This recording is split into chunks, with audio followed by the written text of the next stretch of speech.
Assalamualaikum warahmatullahi wabarakatuh. Selamat siang semuanya. Apa kabarnya nih? Semoga sehat selalu ya. Perkenalkan, saya Khairul Ashadi, mahasiswa Pendidikan Kimia UIN Wali Songo Semarang yang sedang melakukan PPL virtual di SMA Negeri 1 Semarang. Nah, pada pertemuan kali ini kita akan membahas mengenai konsep reaksi redoks. Kira-kira ada apa aja ya konsep reaksi redoks itu? Untuk lebih jelasnya, mari kita simak video berikut ini. Tahukah kalian, ternyata reaksi fotosintesis pada tumbuhan dan perkaratan pada besi merupakan contoh reaksi redoks loh. Kira-kira ada yang tahu nggak nih, kalau perkaratan besi itu termasuk reaksi apa?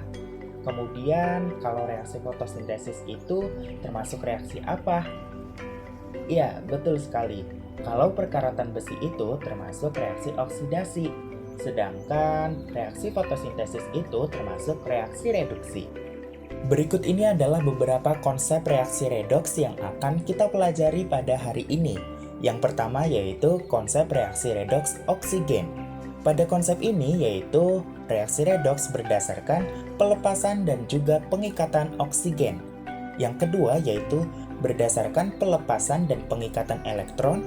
Dan yang ketiga yaitu berdasarkan kenaikan dan juga penurunan bilangan oksidasi. Pembahasan yang pertama, kita masuk di pengikatan dan juga pelepasan oksigen. Berdasarkan pada pemberitahuan yang di awal, bahwasanya reaksi fotosintesis itu merupakan contoh dari reaksi reduksi. Nah, kira-kira kalau reaksi reduksi dalam keterkaitannya dengan oksigen itu akan seperti apa ya? Nah, jadi, keterkaitannya dengan oksigen menurut reaksi reduksi itu adalah reaksi pelepasan oksigen. Berikut adalah reaksi dari fotosintesis. Nah, berdasarkan reaksi tersebut menjelaskan bahwa terjadinya pelepasan oksigen yang disebut dengan reaksi reduksi. Gampangnya, oksigennya itu berada di daerah produk. Sedangkan kalau reaksi oksidasi itu reaksi penangkapan atau pengikatan oksigen. Contohnya tadi, yaitu perkaratan pada besi. Berikut adalah reaksi perkaratan pada besi. Berdasarkan reaksi tersebut, menjelaskan bahwa terjadinya pengikatan oksigen yang disebut dengan reaksi oksidasi. Gampangnya, oksigennya itu berada di daerah reaktan. Berikut ada beberapa contoh soal. Yang pertama, yaitu ada contoh soal di antara reaksi-reaksi di bawah ini yang merupakan reaksi reduksi adalah A, B, C, D, atau E ya. Kita ingat kembali bahwasanya reaksi reduksi adalah reaksi yang menjelaskan terjadinya pelepasan oksigen atau gampangnya oksigennya itu berada di produk. Jadi, dari soal tersebut, jawaban yang paling benar adalah jawaban B. Selanjutnya ada contoh soal yang kedua. Di antara reaksi-reaksi di bawah ini, yang merupakan reaksi oksidasi adalah yang A, B, C, D, atau E ya. Kita cermati dan ingat kembali, reaksi oksidasi menjelaskan terjadinya pengikatan oksigen. Gampangnya oksigennya itu berada di daerah reaktan. Sehingga dari beberapa opsi yang paling tepat adalah opsi E. Karena oksigennya berada di daerah reaktan. Gimana nih? Udah paham kan? Kita lanjut ke bahasan yang kedua ya, yaitu pengikatan dan pelepasan elektron. Berdasarkan pada konsep reaksi pengikatan dan pelepasan elektron, reaksi reduksi adalah reaksi pengikatan elektron. Sedangkan reaksi oksidasi adalah reaksi pelepasan elektron. Nah, berikut ini ada aplikasi dalam konsep reaksi redoks keterkaitannya dengan pengikatan dan pelepasan elektron. Contohnya yaitu adalah baterai. Nah, berdasarkan reaksi tersebut, itu menjelaskan terjadinya pengikatan elektron yang disebut dengan reaksi reduksi dan terjadinya pelepasan elektron yang disebut dengan reaksi oksidasi. Berikut ini ada contoh soal. Yang pertama, di antara reaksi-reaksi di bawah ini yang merupakan reaksi oksidasi adalah opsi A, opsi B, opsi C, opsi D, atau opsi E ya. Kita ingat dan cermati kembali dari beberapa opsi. Reaksi oksidasi merupakan reaksi yang menjelaskan terjadinya pelepasan elektron. atau gampangnya elektronnya itu berada di daerah produk. Sehingga opsi yang paling tepat adalah opsi A. Berdasarkan reaksi tersebut, itu terjadinya reaksi pelepasan elektron yang disebut dengan reaksi oksidasi.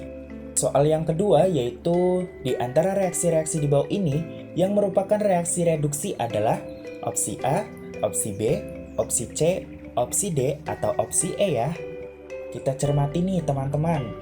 Berdasarkan opsi-opsi yang ada, bahwasanya reaksi reduksi itu menjelaskan terjadinya pengikatan elektron atau gampangnya elektronnya itu berada di daerah reaktan, sehingga opsi yang paling tepat itu adalah opsi C karena pada opsi C itu terjadi pengikatan elektron yang disebut dengan reaksi reduksi.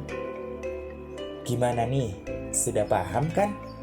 Yuk kita lanjut ke konsep yang ketiga, yaitu kenaikan dan penurunan bilangan oksidasi. Apa itu bilangan oksidasi? Bilangan oksidasi merupakan jumlah elektron yang dilepaskan atau diterima atom dalam senyawa. Sebelum memahami mengenai konsep redoks berdasarkan kenaikan dan penurunan bilangan oksidasi, kita perlu paham terlebih dahulu mengenai aturan bilangan oksidasi. Berikut ini adalah beberapa aturan bilangan oksidasi. Yang pertama, pada unsur bebas dan molekul unsur bilangan oksidasinya itu sama dengan 0. Contohnya, unsur bebas diantaranya yaitu Na, Mg, C, dan lain sebagainya. Molekul unsur diantaranya yaitu O2, H2, N2, dan lain sebagainya. Kemudian yang kedua, yaitu pada ion monoatomik, maka bilangan oksidasinya sama dengan jumlah muatan ionnya. Contohnya ada K+, yang memiliki muatan +1, sehingga bilangan oksidasinya adalah +1. Kemudian ada Cl-, yang memiliki muatan -1, sehingga bilangan oksidasinya adalah -1. Aturan yang ketiga yaitu pada atom-atom logam golongan 1A, 2A, dan 3A, maka bilangan oksidasinya sesuai dengan nomor golongannya. Contohnya NaCl. Na merupakan golongan 1A, sehingga bilangan oksidasinya adalah +1. Kemudian aturan yang keempat yaitu bilangan oksidasi atom H itu sama dengan +1. Kecuali pada senyawa hidrida, maka bilangan oksidasinya adalah -1.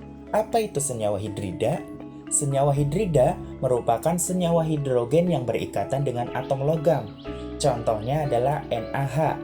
NaH ini hanya itu memiliki bilangan oksidasi -1 karena berikatan dengan Na yaitu atom logam. Aturan yang kelima yaitu bilangan oksidasi atom fluorin atau F dalam senyawa selalu -1. Contohnya adalah NaF. F-nya itu memiliki bilangan oksidasi -1. Kemudian aturan keenam yaitu bilangan oksidasi atom O itu sama dengan -2. Contohnya H2O, Na2O, dan MgO.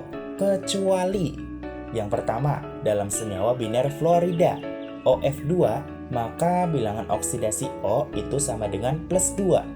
Yang kedua, senyawa peroksida H2O2, maka bilangan oksidasi O-nya yaitu sama dengan -1. Yang ketiga, senyawa superoksida, contohnya KO2, maka bilangan oksidasi O-nya yaitu -1/2. Aturan yang ketujuh yaitu pada senyawa netral, maka total bilangan oksidasinya itu sama dengan 0. Contoh di sini ada senyawa NaCl. Na dengan bilangan oksidasi +1, Cl dengan bilangan oksidasi -1, sehingga total bilangan oksidasinya adalah 0. Kemudian ada MgO. Mg dengan bilangan oksidasi +2, kemudian O bilangan oksidasinya -2, sehingga total bilangan oksidasinya adalah 0. Kemudian ada aturan yang ke-8, yaitu pada ion poliatomik, maka total bilangan oksidasinya sama dengan jumlah muatan ionnya. Contohnya yaitu NH4+, yang memiliki jumlah total bilangan oksidasinya yaitu +1.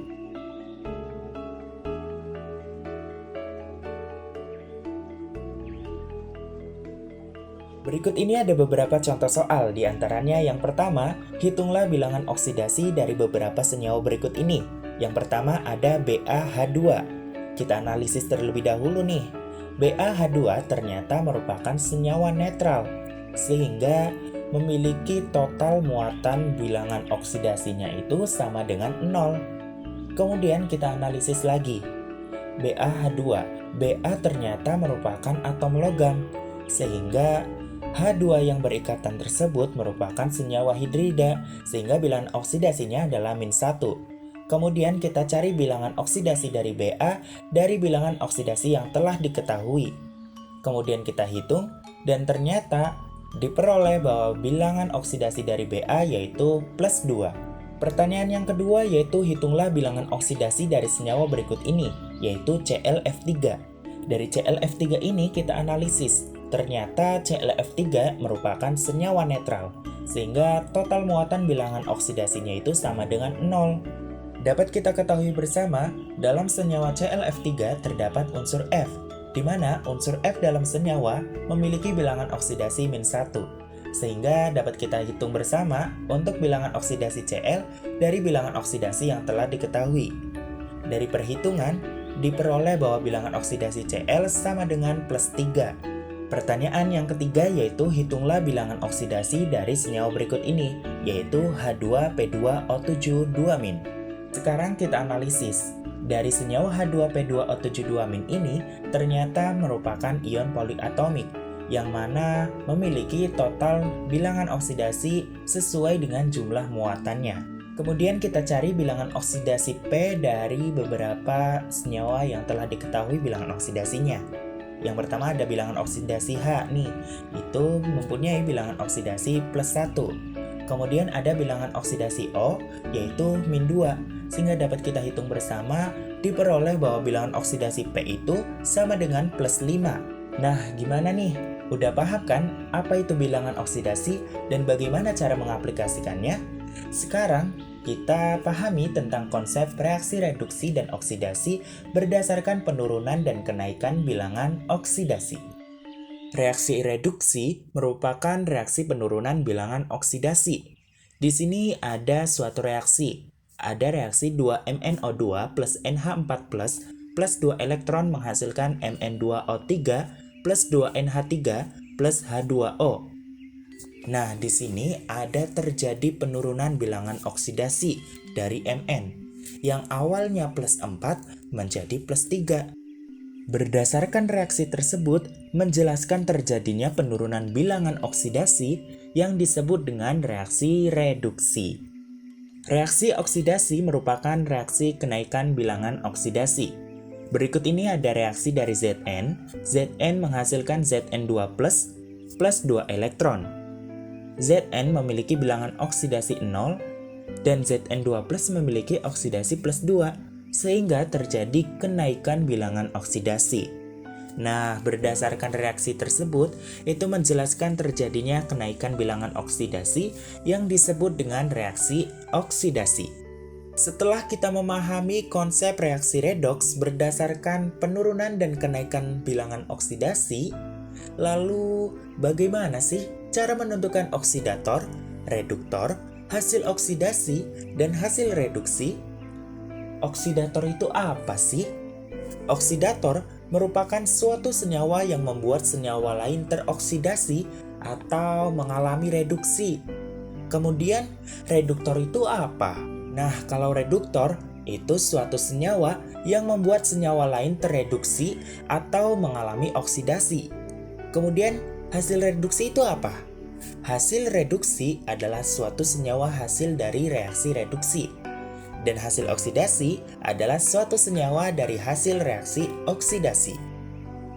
Berikut ini ada contoh soal. Tentukan oksidator, reduktor, hasil oksidasi, dan hasil reduksi dari reaksi berikut ini, yaitu MnO2 plus 4HCl menghasilkan MnCl2 plus H2O plus Cl2. Dari reaksi berikut, ternyata ada perubahan kenaikan dan penurunan bilangan oksidasi. Mn mengalami reduksi, yaitu penurunan bilangan oksidasi. Dan Cl mengalami kenaikan bilangan oksidasi, yaitu mengalami oksidasi. Kira-kira bagaimana ya menentukannya? Sehingga dapat kita peroleh bahwasannya oksidatornya adalah MnO2 reduktornya HCl, hasil reduktornya MnCl2, dan hasil oksidasinya yaitu Cl2. Apa yang dapat teman-teman simpulkan dari pembelajaran kita hari ini? Silakan teman-teman menulisnya di buku catatan ya. Materi selanjutnya, kita akan membahas apa ya? Ya, kita akan membahas mengenai penyetaraan reaksi redoks. Silahkan teman-teman cari dan gali informasi sebanyak-banyaknya ya. Bisa melalui buku, internet, dan lain sebagainya. Demikian pembelajaran kita pada hari ini. Mohon maaf apabila ada salah kata atau kalimat dalam menyampaikan. Semoga bermanfaat. Sampai jumpa di pertemuan berikutnya. Wassalamualaikum warahmatullahi wabarakatuh.